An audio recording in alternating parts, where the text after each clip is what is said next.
What's going on, everybody?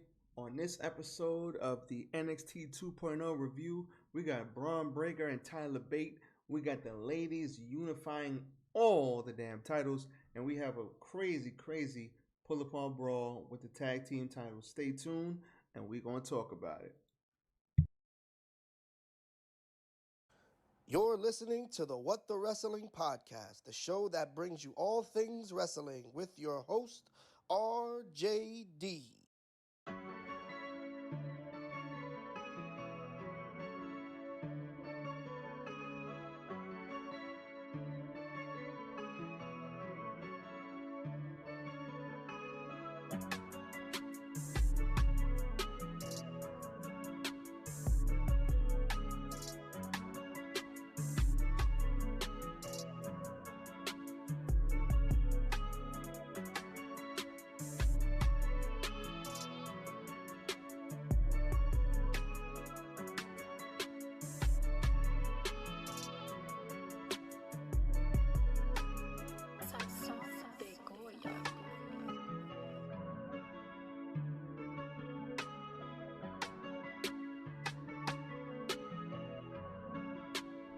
Oh,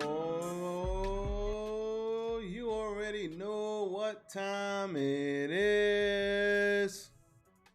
Perfect. We got all this stuff going on. Man, oh man. Dare I say NXT is getting better? Dare I say? Let's talk about it. Let's go.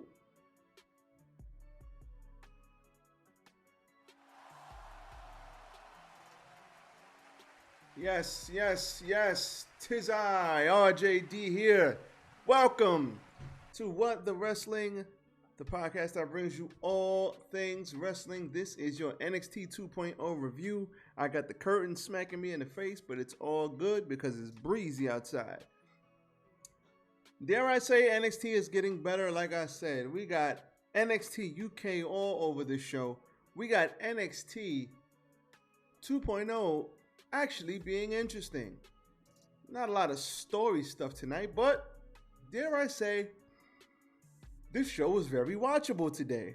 But before I get into this review, we're going to run through this real quick. But before I get to it, hit the like button.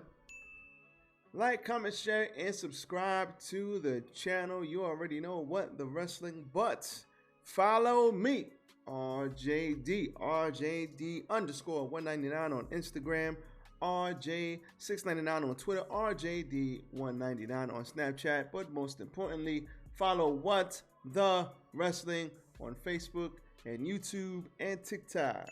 Follow What the Wrestling on Spotify and Anchor. I said Spotify and Anchor. Follow What the Wrestling because it's a beautiful thing. Now, let's get into the show.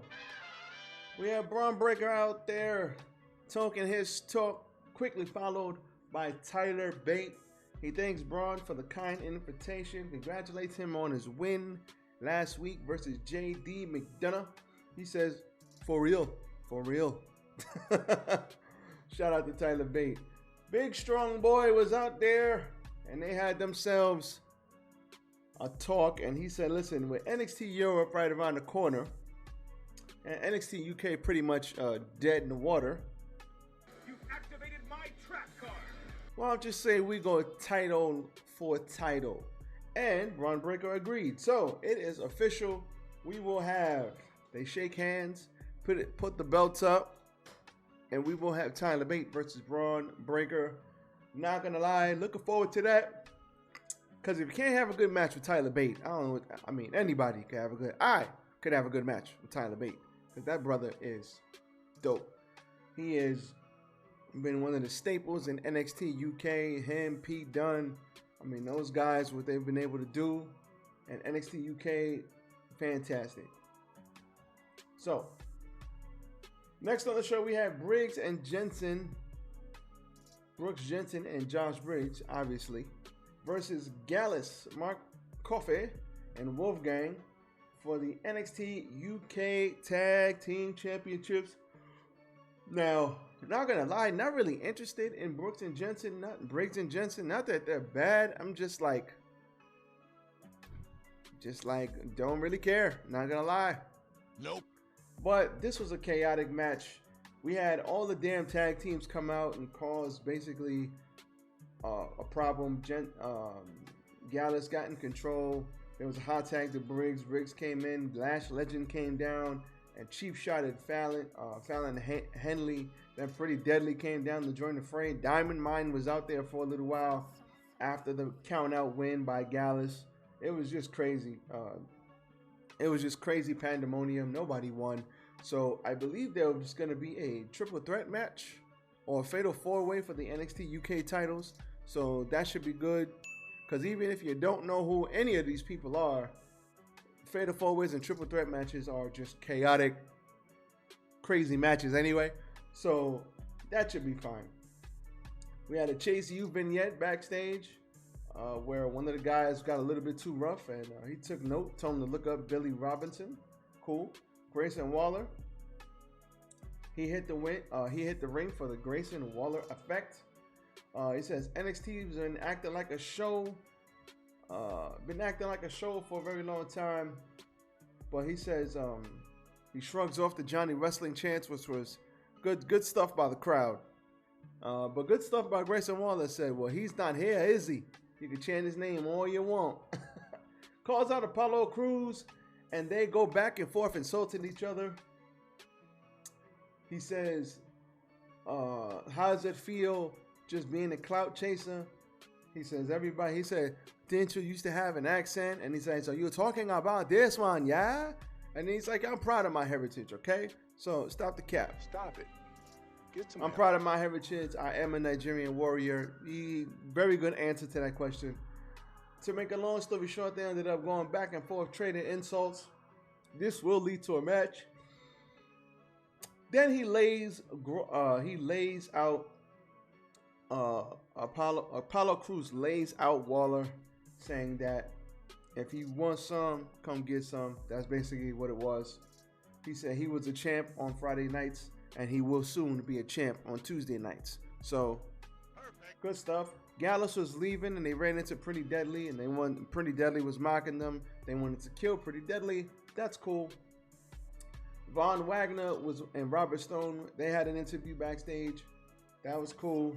Then we had Cameron Grimes, Mr. To the Moon himself, versus Javier Bernal. This was basically a glorified squash.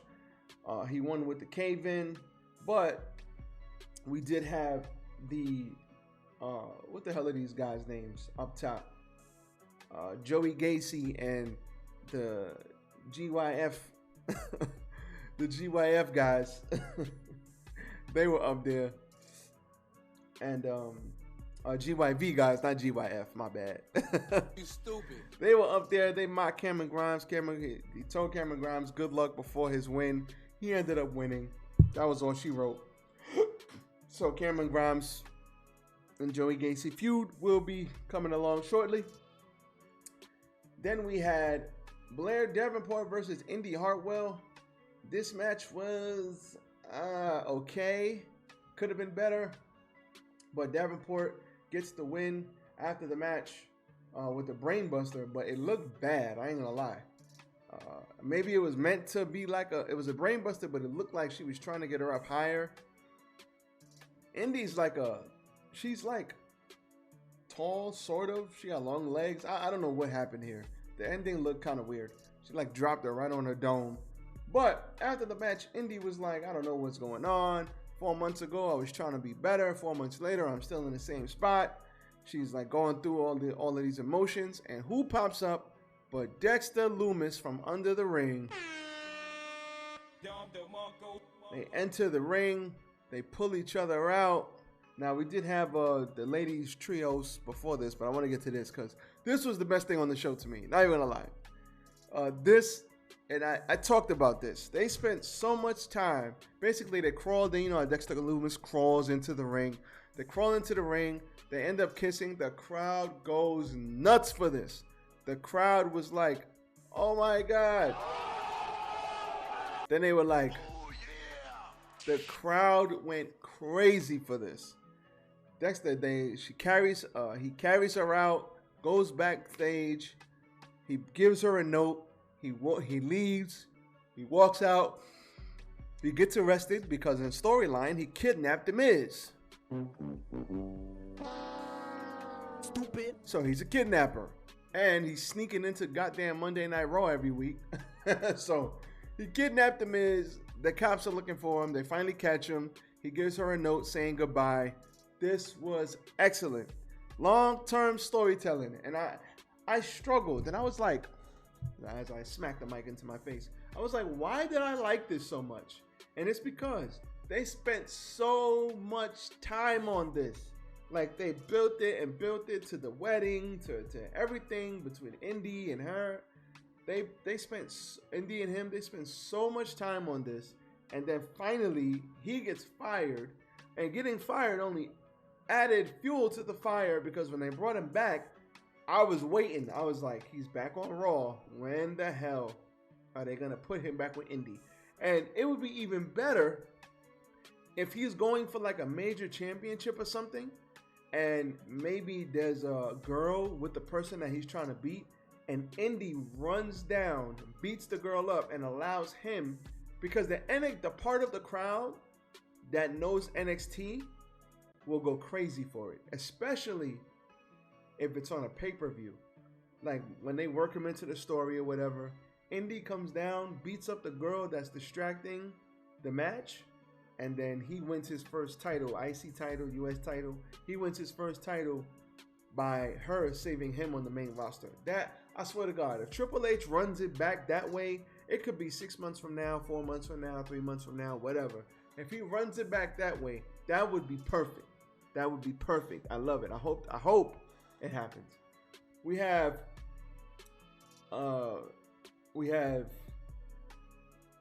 Blair Davenport, after her win versus Indy, cutting the promo, and enter Mandy Rose.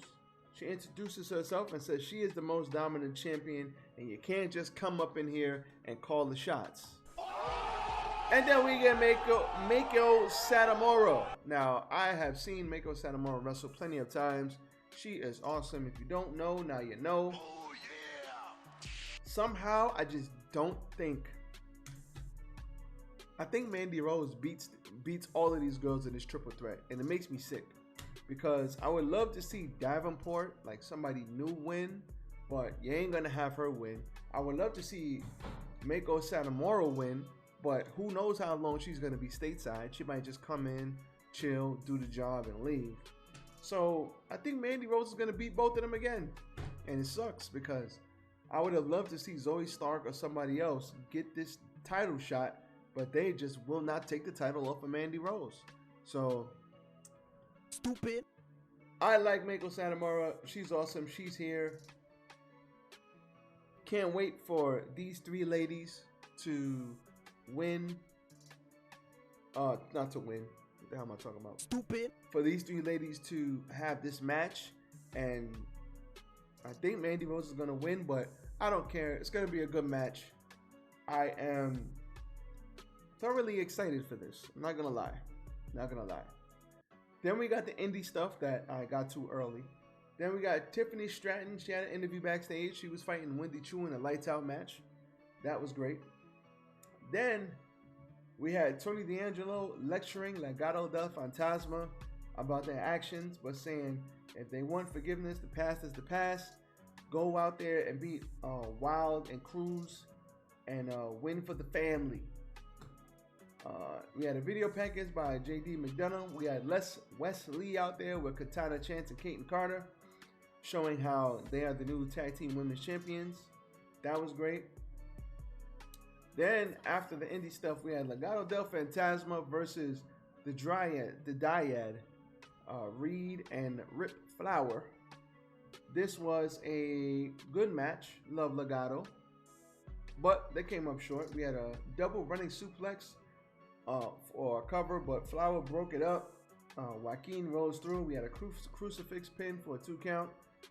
Backed into the ropes. We had a wheelbarrow into a running drop kick. And they get him up and they win with the ticket to Mayhem. So Legado del Fantasma loses. They are once again losers, not good. Legado del Fantasma gets berated again by Tony D'Angelo. They're about to leave the building, but who pulls up? Mr. Santos Escobar. Oh, yeah. And he says, listen, did you really think I would leave without you? La Familia stays together. And that was perfect. They all get in the car. SUV rolls off. And that was all she wrote with that. Then we had Tyler Bate versus Von Wagner. Von Wagner, very good in the ring. Still working on his personality and his character. But I got high hopes for Von Wagner. He's actually good in the ring. The end came when there was raining down punches. There was a dropping knee, a fireman's carry, more elbows from Tyler Bate. He sidestepped the big boot. He tried to do the lariat, but it got blocked. Vaughn tried to chokeslam him. Tyler flips out, hit him with the "Now You See Me" punch with the other hand. That was pretty cool. I love when he does that spot. He got fired up, hit him with the couple of clotheslines, and then the kapoo kick.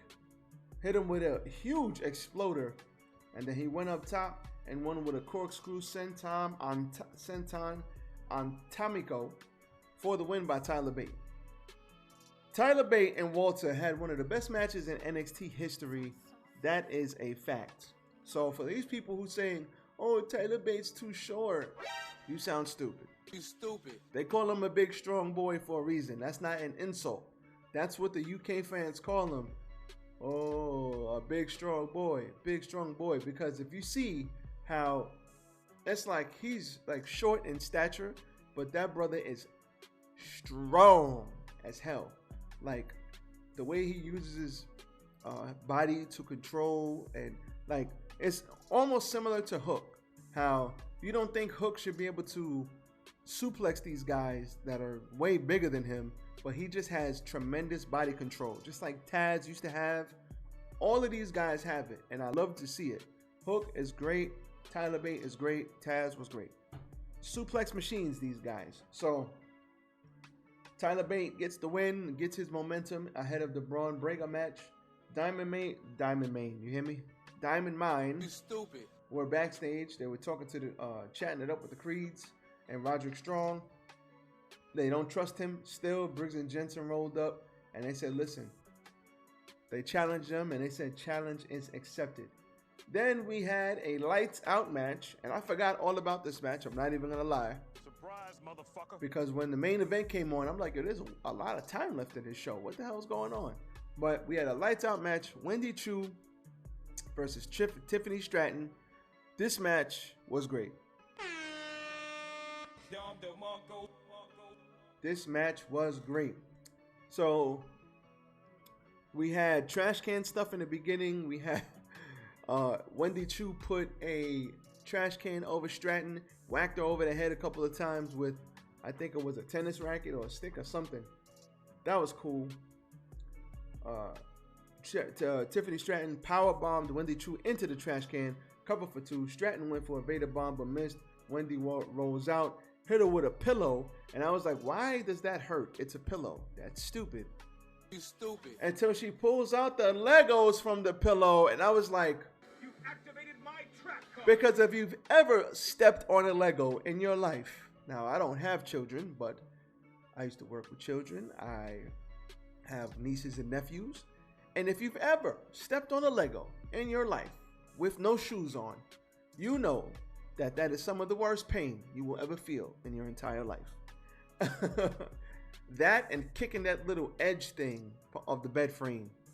Those of you who grew up in the city, you know exactly what I mean, because you probably had that on your bed. So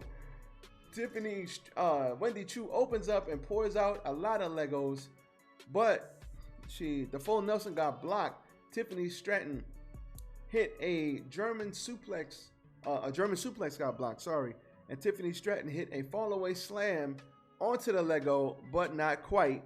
Nope. So they had to redo the spot. but she just kind of body slammed her onto the Legos. Because I think she wanted to throw her on the Legos, but she really didn't want to land on the Legos, so she kind of just did it too far away. So they had to do it again. Fine. That was great. And then she hit a running Lego. She had a running stomp onto the Legos, which also had to suck. Nope. But she did not get the win. Stumbling to her feet, Stratton gets the boots up, throws her out of the ring, but she goes into a purse for makeup. And I thought I put this thing over here. She goes into the purse for makeup, but instead of throwing it into Wendy Choo kicks her and the makeup goes up and flies everywhere. And then she kind of rock bottoms her onto a bed, but the bed cracks in half, which was hilarious.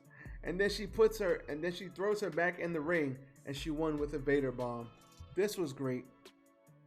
I love this match. This match legit made me crack up. I don't know if it was because of the Legos or if it was just because of, like, those are toys. The Lego spot really amped me up and the crowd loved this match. But those, first of all, Wendy Choo, okay. Tiffany Stratton, she's getting better, and she's getting better on her promos, and Wendy Choo can wrestle as well. Wendy Choo is not a bum in there. Wendy Choo can wrestle.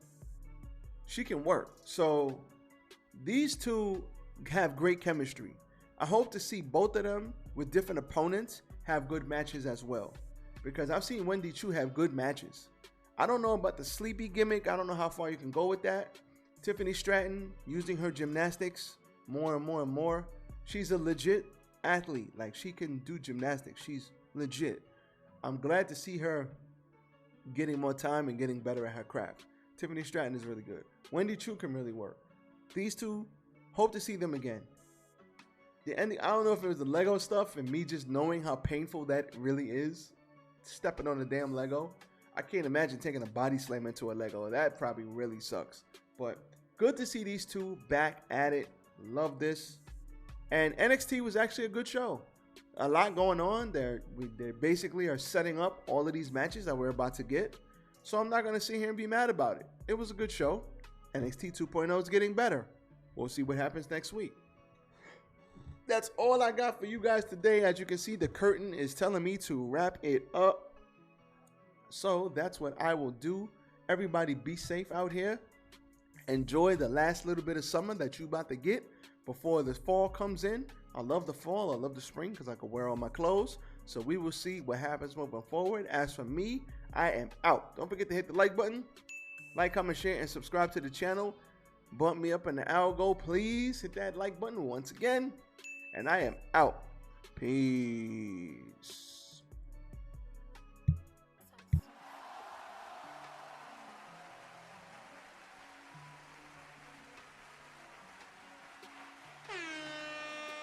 Dom DeMarco.